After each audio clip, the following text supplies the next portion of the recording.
안녕하세요. 라이프노트입니다. 오늘 제가 들고 온 주제는 조금 심오한 이야기일 수도 있습니다. 사실 가벼운 주제는 아니지만 그렇지만 꼭 그렇게 무겁게만 생각할 필요는 없는 주제이기도 할 것 같습니다. 제 생각에는요. 어쨌든 오늘의 주제는 이 죽음에 대해서 한번 이야기를 해볼까 하는데요. 죽음은 더 이상 남겨진 이들의 몫이 아니라고 하죠. 이제는 스스로 죽음까지도 준비해야만 하는 고립된 죽음의 시대라고 표현을 할 수 있을 것 같아요. 가족도, 친구도, 아무도 곁에 없는 채 쓸쓸히 삶의 마지막을 맞이하는 사람들이 늘어나고 있다고 합니다. 그게 바로 무용고 처리 사망자라고 하는데요. 무용고 처리 사망자 수가 통계에 따르면 매일같이 17명씩 발생하는 것과 똑같다고 할 정도라고 합니다. 그러니까 이제는 장래도 개인의 문제가 아니라 사회적 책임이 되어버렸다는 거죠. 그래서 오늘 우리는 왜 이렇게까지 혼자가 되었고, 우리는 죽음, 그리고 무용고 사망을 어떻게 받아들이고 앞으로 사회적으로 어떤 책임과 인식으로 바라봐야 할지에 대해서 이야기를 해보고 싶어서 준비를 해봤습니다. 바로 시작해 보겠습니다. 자, 시작이 있으면 끝이 있는 법이죠. 삶의 끝은 당연히 죽음일 겁니다. 삶의 마지막을 준비하는 게 바로 장래죠. 남겨진 이들에겐 슬픔과 이별의 시간일 수도 있는데 때로는 안타깝게도 이것이 경제적 부담으로도 가족에게 다가올 수 있다고 하네요. 최근 대한민국에서는 장례 비용이 너무 부담되고 너무 부담이 돼서 가족이 이제 이 시신 인수를 거부하는 사례가 증가하고 있다고 해요. 이렇게 시신을 거부하게 되면 결국 무연고 사망이 되는 거죠. 탄생은 누군가 가정에 분명 큰 행복이자 축복이었을 겁니다. 그런데 자신의 죽음에 대해서는 자녀이자 동반자이자 친구 동료가 장례를 거부하는 세상이 왔다는 게 참 쓸쓸한 시대에 살고 있는 거 아닐까라는 생각이 드는데요. 그래서 오늘은 무용고 사망이든 그냥 사망이든 죽음에 대해서 한번 이야기를 해보려고 합니다. 자, 출생자보다 사망자 수가 더 많아지고 있다는 거죠. 이게 이제 통계청에서 낸 예상 수치이지만 증감 추이로 봤을 때는 결국 40년 후 2065년에는 약 48명 이상이 마이너스, 그러니까 즉 사망자 수가 74만 명, 출생자 수가 26만 명뿐이 안 되는 48명의 마이너스 차이가 날 거라고 하네요. 추이로만 본 거니까요. 뭐 갑자기 어느 시점에 무슨 좋은 일이 있어서 좋은 정책과 그리고 세계의 추세가 바뀌어서 뭐 출생자 수가 확 늘어나지는 않는 한 거의 이 흐름대로라면 이렇게 흘러갈 수도 있다라는 거죠. 그러니까 당연히 사망자 수가 많아진다라는 거는 고독사 수도 많아질 수 있다라는 거고, 그리고 무용고 사망자 처리도 더 많아질 수도 있다라는 겁니다. 그래서 그게 더 이상 개인적인 문제가 아니게 된다라는 거죠. 자, 일단 뭐 무용고 사망이든 고독사든 간에 장래에 관해서 그리고 죽음에 대해서 이야기를 하려면 우리 대한민국 장래에 대해서 좀 이야기를 해봐야 될 것 같은데요. 가족들이 시신 인수를 거부하는 이런 무용고 사망자 처리가 되는 이유가, 첫 번째 이유가 비용적인 문제가 많다고 해요. 물론 비용적인 문제도 많겠죠. 두 번째가 내 친한 친척 같은 가족인 분들이 많죠. 친가족, 단순히 친부모 아니면 뭐 친형제뿐만이 아니라 친형제와 뭐 친부모를 제외한 나머지 관계에서, 가족 관계에 조금 먼 친척들도 남은 가족이 없어서 대신 맞는 경우가 있는데, 이런 경우에도 장례를 거부하거나 시신을 거부하는 이유가 있는 거죠. 첫 번째가 돈이고요. 두 번째가 번거로운 장례 절차 같은 것 때문에 그럴 겁니다. 그래서 대한민국의 장례 관습은 어떤지에 대해서 한번 이야기해 볼 필요가 있을 것 같은데요. 10년 동안 통계 수치로는 조금 대동소이하지만 대부분 2014년부터 23년까지 화장이 대부분의 비율을 차지를 하고요. 대한민국에서는 오히려 매장을 한다가 2014년도에는 14.7%였지만 10년이 지난 후에는 8.5%뿐이 작용을 안 합니다. 그만큼 이제 매장하는 관습은 조금 줄어들고 있고, 화장하는 이제 추세가 더 늘어나고 있다라고 볼 수가 있고, 기타 부분도 시간이 지나면서 오히려 더 마이너스가 됐다라는 겁니다. 결국 대부분의 시신은, 그리고 장례는 화장으로 진행이 된다. 연령대별로도 놓고 보니까 장례 후 시신 처리하는 방법이 차이는 조금 나지만, 결국 제일 높은 거는 매장보다 화장이 더 높은 비율을 차지하고 있다는 겁니다. 자, 적당하다고 생각되는 장례 기간은 며칠인가요? 라고 설문조사를 해봤더니 65%가 뭐 평균 3일장을 이야기를 하고요. 26.9%가 2일장, 그리고 당일 하루, 봉화이나 매장 절차로 장례식을 대신하는 거죠. 하루 동안. 그래서 하루 만에 끝낸다라는 것도 6.9%나 되네요. 사실 요즘 2일장이 잘 안 보이는 것 같지만 제 주변에도 굉장히 많이 합니다. 2일장이 조금씩 증가하는 추세는 3일장이 좀 너무 길다. 바쁜 현대 사회에 내가 그만한 시간이 없다라는 부분도 하나 있고요. 또 두 번째로는 부모가 자녀에게 유언 아닌 유언으로 남긴다고들 하네요.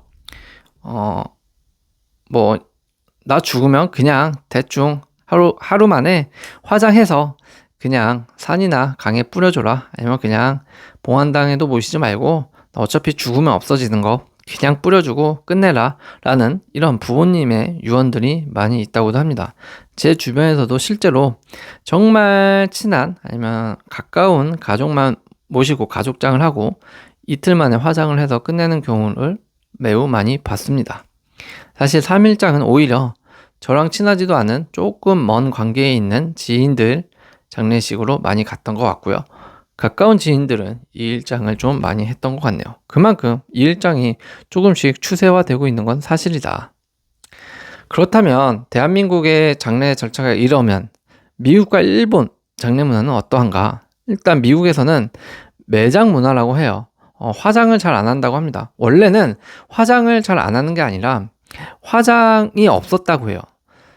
제가 사실 1년 전에만 해도 미국의 친인척들이 좀 LA 쪽에 살고 있어서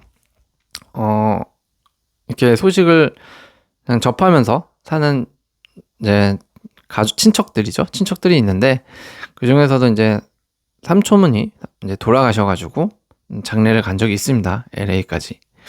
그런데 정말 한국이랑 좀 다른 게, 저희 한국 같은 경우에는 병원을 찾고, 그 다음에 안치할 곳을 찾고 장례식장 병원에서 보관을 하다가 바로 3일장 진행하고 끝내잖아요. 근데 미국 같은 경우에는 LA 같은 경우에는 주마다 다른지는 모르겠으나 미국에서는 제가 좀 가는데 시간이 걸렸기 때문에 열흘 있다가 진행을 했고요. 그리고 땅을 구하고 거기 또 인건비로 이제 인부를 또 구해야 되기 때문에 땅을 파는 이런 사람들도 다 구해야 되고, 어찌됐든 간에 이런 다 잔 작업들 미리 섭외해야 되는 것들 다 하다 보면 사실 3일이 훌쩍 지나가거든요. 무조건 매장을 한대요.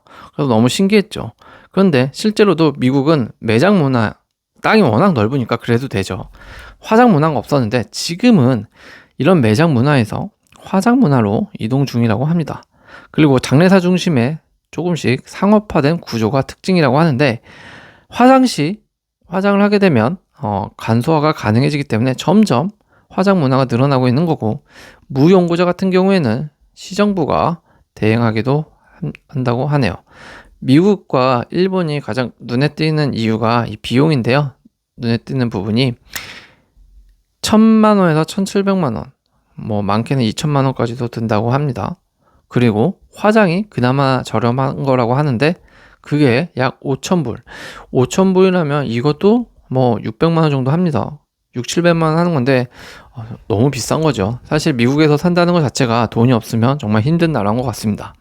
일본 같은 경우에는 오히려 반대입니다. 대부분 화장 중심, 그리고 정통 불교 의례와 현대 가족장이 혼합된 구조가 특징이고요. 가족장, 직장 등 간소 장례 선호도가 높아지고 있고, 여기도 일본도 역시 고독사가 증가하면서 공적 역할이 확대되고 있는 추세라고 하네요.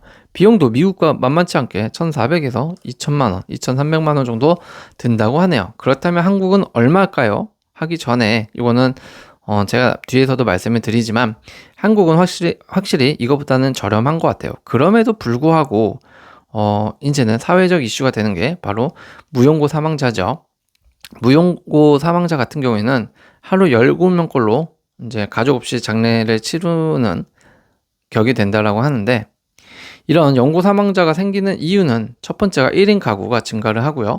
두 번째가 경제적 부담, 세 번째가 고령화 사회가 이루어지면서 생겨나는 게 아닌가 싶습니다. 이 무용고 사망자라고 하면 대부분 독거노인이나 노숙인, 사회적 고립자 또는 경제적 빈곤 상태의 고인이 많은 건 사실이지만 꼭 그런 것만은 아니라는 점. 대부분 뭐가 집도 있고 재산이 있어도 연락되는 가족이 있더라도 그 가족이 거부하면 무용고 사망자가 된다라는 거죠. 결국 혼자 살다가 혼자 죽는 걸로 꼭 무용고 사망자라고 하지는 않고요. 같이 살다가도 또 잠깐 떨어져 지내다가 죽었는데 결국 뭐 여타저타한 이유로 시신 인수를 거부하면 그 사람은 결국 무용고 사망자가 된다라는 겁니다. 경제적 이유 또는 관계 단절로 시신 인수를 거부하거나 방치하는 경우가 다수라는 거죠. 부모를 제가 20대 이후로 돌본 적이 없습니다. 죄송합니다. 장례비가 없습니다. 등의 사유로 이제 거부를 한다라는 거죠. 그러면 이런 경제적인 이유가 좀 큰데, 앞서 말한 미국과 일본 1,000만 원, 2,000만 원이 다 되는 다가가는 그런 비용에 장례 비용에 대비해서 한국은 얼마나 드냐 확인을 해봤더니 장례식 이용료, 입관비, 음식 접객 비용, 화장 또는 매장 비용, 그리고 운구비 이런 게 있겠죠. 이런 걸 토탈로 하면 대충 최소에서 최대 비용을 잡고 하다 보면 결국 총 500에서 1,000만 원 정도 든다라는 겁니다. 실질적 평균은 약 700만 원 정도가 들고요. 여기에 다른 나라도 있는지는 모르겠지만 미국 같은 경우는 저는 낸 적은 없습니다. 어쨌든 대한민국 같은 경우에는 또 부조금이라는 게 있습니다. 부조금 제도로 인해서 사실 이 비용을 메꾸기도 하죠. 남는 경우도 많다라고 합니다. 이제 결혼식은 부모 손님, 장례식은 자녀 손님이라고 하는데, 자녀가 사회생활을 잘하고 주변에 베푼 그런 게 많다면 부조금이 많이 들어오겠죠. 그렇다면 사실 한국에서 진행되는 이런 장례 비용은 부담스러운 건 아닐 수도 있을 겁니다. 가족이 꼭 사회적 약자가 아니더라도 일반적인 회사원 가정이라면 그래도 부담이 될 수 있는 금액은 맞죠. 그래도 제 생각은 친부모를 좀 거부하는 거는 아니지 않나라는 생각이 듭니다. 아무리 힘들어도 그래도 죽음을 맞이했다면 부모가, 내가 돌본 적이 없어도, 비용이 내가 감당할 수 없어도 부모라면 한 번쯤은 들여다봐야지 않을까라는 생각이 드는데, 이건 개인 사역이기도 하니까 강요는 못하는 부분이겠죠. 그럼 장례를 미리 준비하면 되지 않나요? 라는 생각을 해볼 수 있습니다. 장례를 준비하는 방법은 한 가지가 있죠. 바로 상조회사에 가입하는 겁니다. 상조회사 가입자 수를 확인을 해봤더니 2015년에 404만 명이었고요. 2024년 약 9년, 10년이 다 된 지금은 892만 명, 약 2배 이상이 상조회사의 가입자 수가 늘었다는 겁니다. 대부분 이 상조회사의 가입은 자녀가 대신해 주는 게 아니고요. 더 놀라운 것은 본인이 직접 한다라는 겁니다. 본인이. 왜냐하면은 이제 본인의 의사가 더 많다라는 거죠. 그만큼 반영이. 부모된 입장으로서 자녀에게 아니면 친인척들에게 이런 좀 피해를 끼치기 싫은 마음이 많이 반영된 것 같죠. 그러다 보니 이런 상조회사의 선수금 금액만 9조가 넘는다고 합니다. 24년. 이게 이제 매달 내는 게 있고 아니면 선수금으로 한 번에 내는 게 있는데, 이렇게 선수금 금액으로 내면 여러 가지 혜택도 좀 몇 개 있다고 합니다. 어쨌든 간에 이런 금액만 놓고 봐도 24년에만 9조 4천억이 넘었다. 엄청난 시장이 되고 있습니다. 상조회사는. 평균 상품 가입 비용이 120만 원에서 780만 원까지 매우 다양한데요. 월 불입금은 3만 원에서 6만 원 사이로 설정이 됩니다. 납입 기간이 5년, 매우 길죠. 이렇게 5년에서 더 길게 10년까지 다양하게 설정도 할 수 있고요. 일부 상품은 일시불로도 가입이 가능합니다. 이 일시불이라는 게 선수금을 이야기하는 겁니다. 그게 이제 9조가 넘었으니 굉장히 상조회사 시장은 무궁무진하게 발전 중이다. 이렇게 볼 수가 있겠네요. 무연고 사망자는 그럼 얼마나 많아지고 있길래 사회적 문제로까지 확산된다라고 말을 하는 걸까?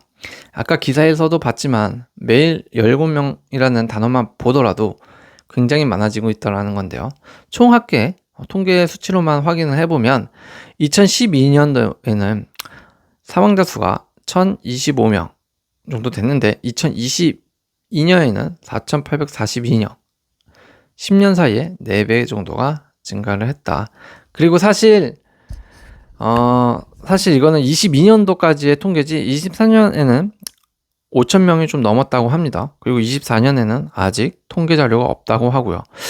제 예상에는 5,500에서 6,000명 이상 되지 않을까 싶은데요. 24년까지. 매우 많은 거죠. 무연고 사망자이니까요. 지금까지 더 늘면 늘었지 감소하진 않았을 거예요. 분명히.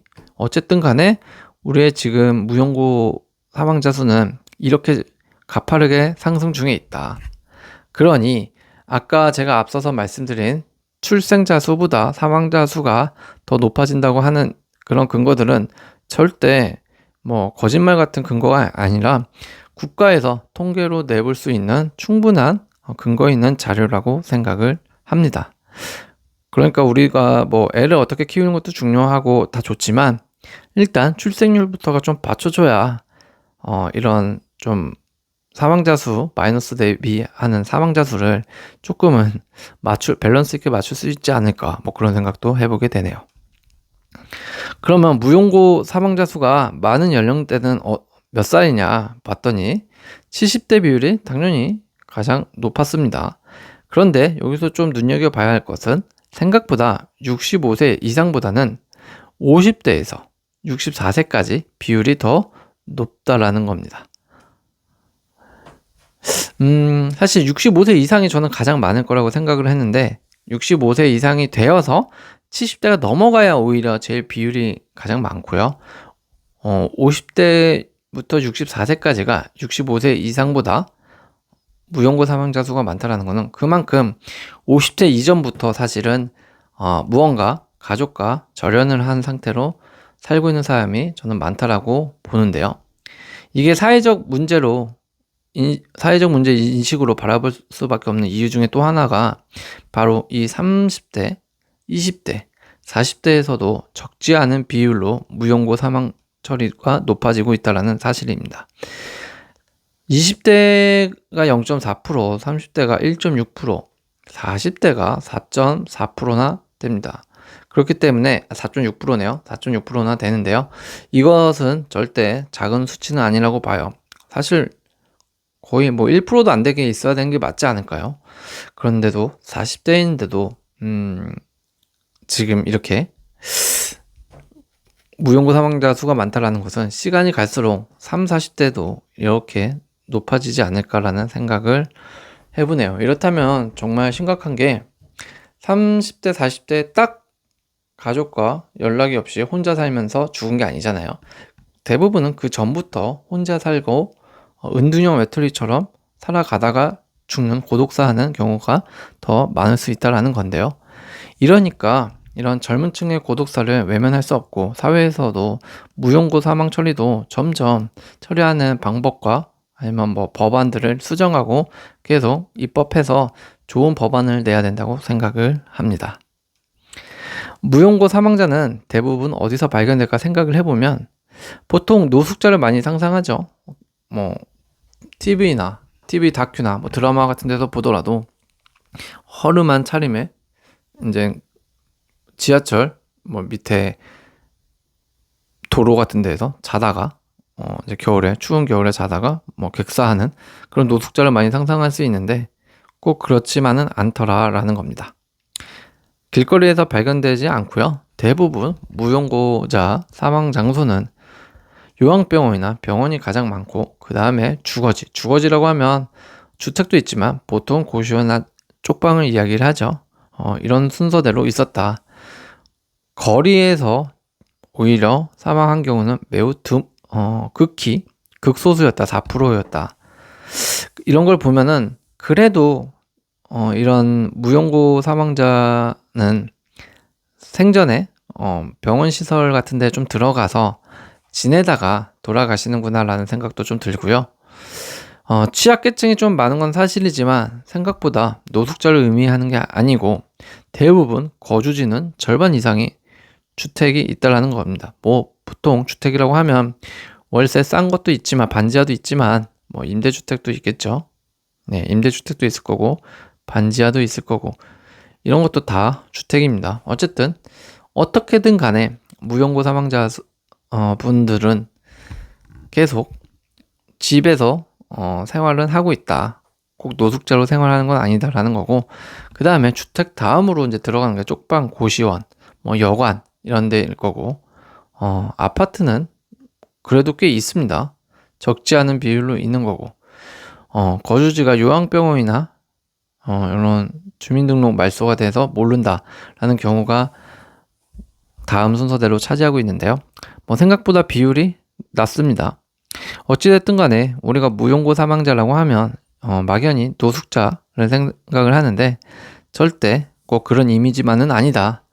무용고는 가난하고 취약계층에서 일어나는 건 맞지만 결국 연락되는 가족이 없다라고 보면 되는 거지 꼭 돈 없는 사람들이 무용고로 죽는다.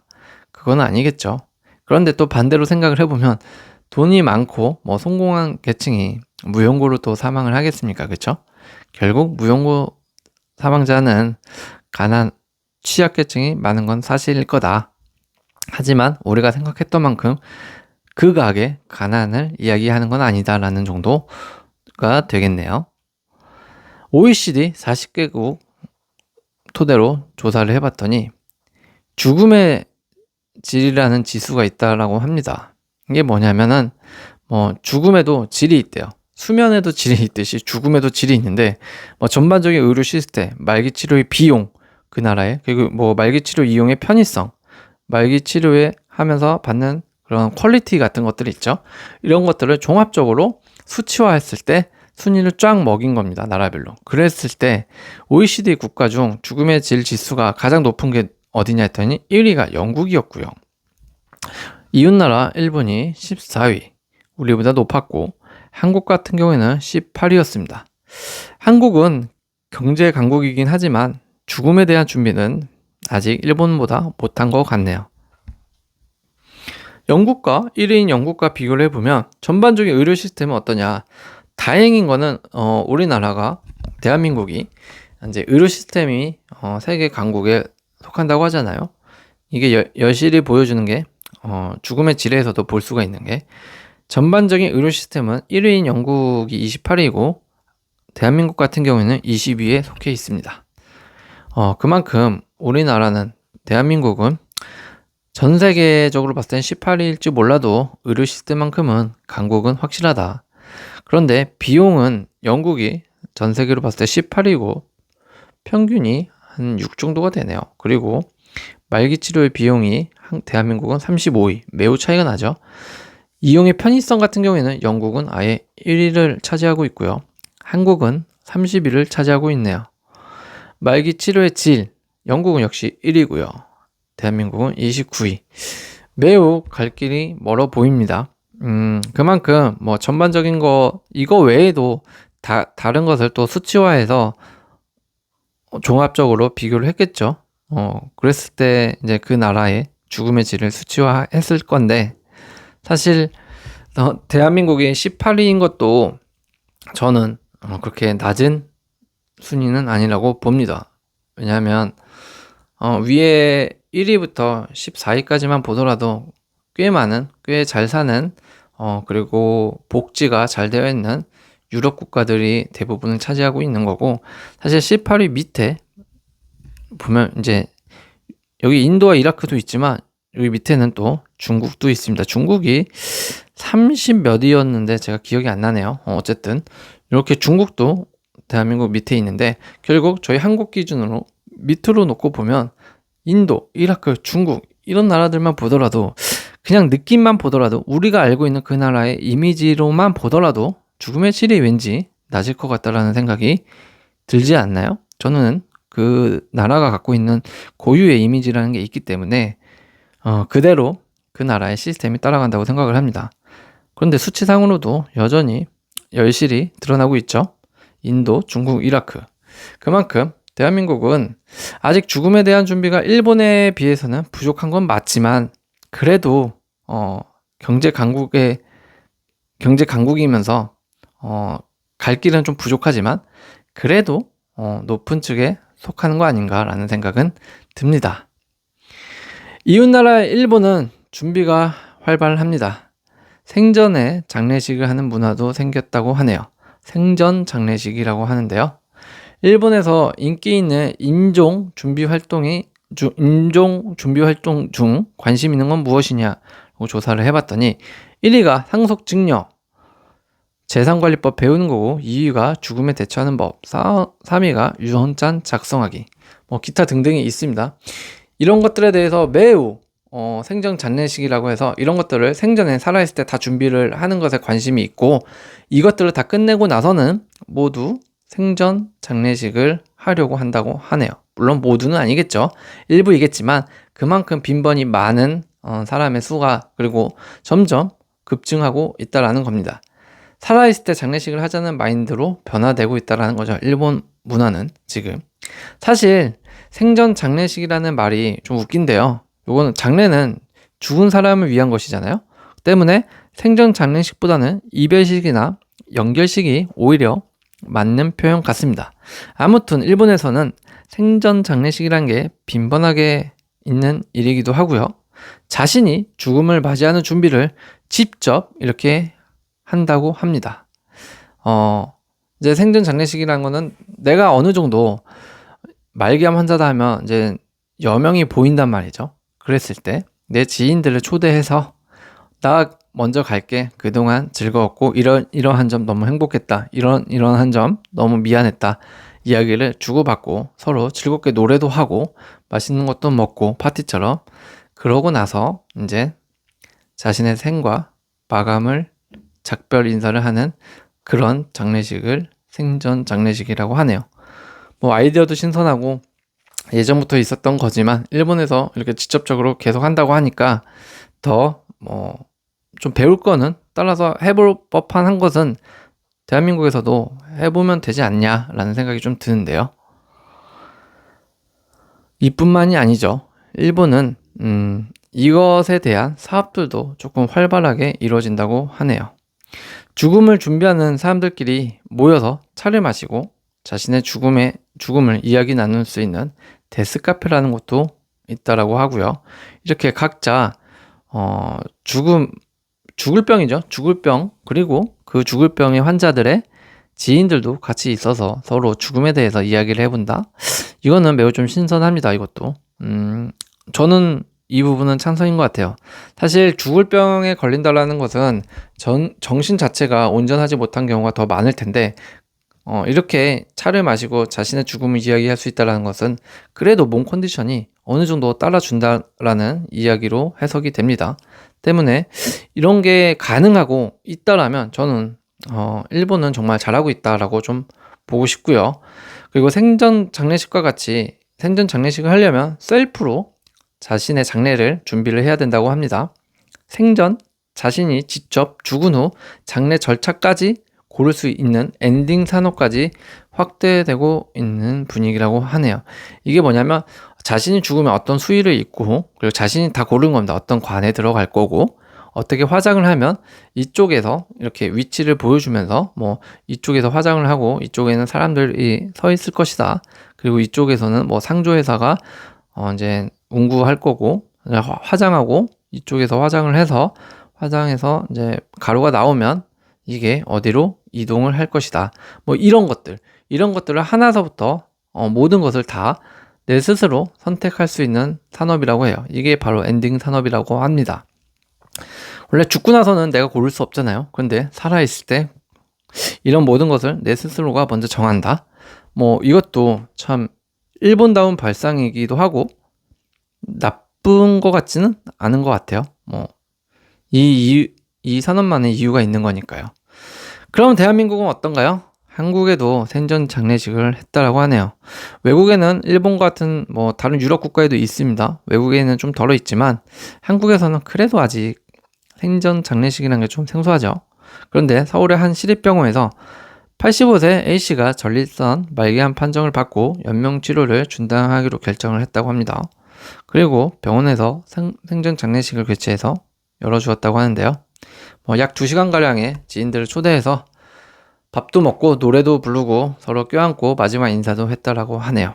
그나마 정신이 분명할 때 1시간이라도 앉아있을 수 있는 몸 상태가 될 수 있을 때 지인들과 작별 인사를 나눌 수 있는 게 저는 현명한 선택 같기도 하다라는 생각이 들기 시작했습니다. 사실 죽음이라는 것은 뜻하지 않게 옵니다. 갑자기 심장마비로 죽을 때도 있고요. 갑자기 뇌출혈, 뇌졸중으로 죽는 사람도 굉장히 많아졌죠. 갑자기 인사도 못하고 교통사고로 죽는 경우, 그리고 안타깝게도 살인당해서 죽는 경우도 있습니다. 그만큼 대부분 갑자기 죽는 경우가 많은데요. 이렇게 나의 여명을 측정할 수 있고 그 전까지 모든 것을 준비해서 생전에 장례식을 치른다라고 하는 것은 꼭 이상하고 나쁘게만 볼 것은 아닌 것 같습니다. 오늘의 정리를 한번 해보자면 죽음이라는 것은 탄생이라는 것과 더불어 고귀한 생명의 시작과 끝을 알리는 누구나 대우받아야 하는 과정이 아닐까 싶습니다. 쓸쓸한 고독사로 끝이 나면 다행이죠. 하지만 대부분 고독사로 죽은 사람들은 무용고 사망자 처리가 된다라는 것이죠. 죽은 영혼조차도 덜 쓸쓸해질 수 있는 사회 현상이 아닐까 싶습니다. 죽음이라는 것은 어쩌면 인류에게 주어진 저는 고마운 선물일 수 있다라고 생각을 하는데요. 누군가는 살아있는 게 지옥일 수도 있고요. 고통스러운 사람도 있을 테니까요.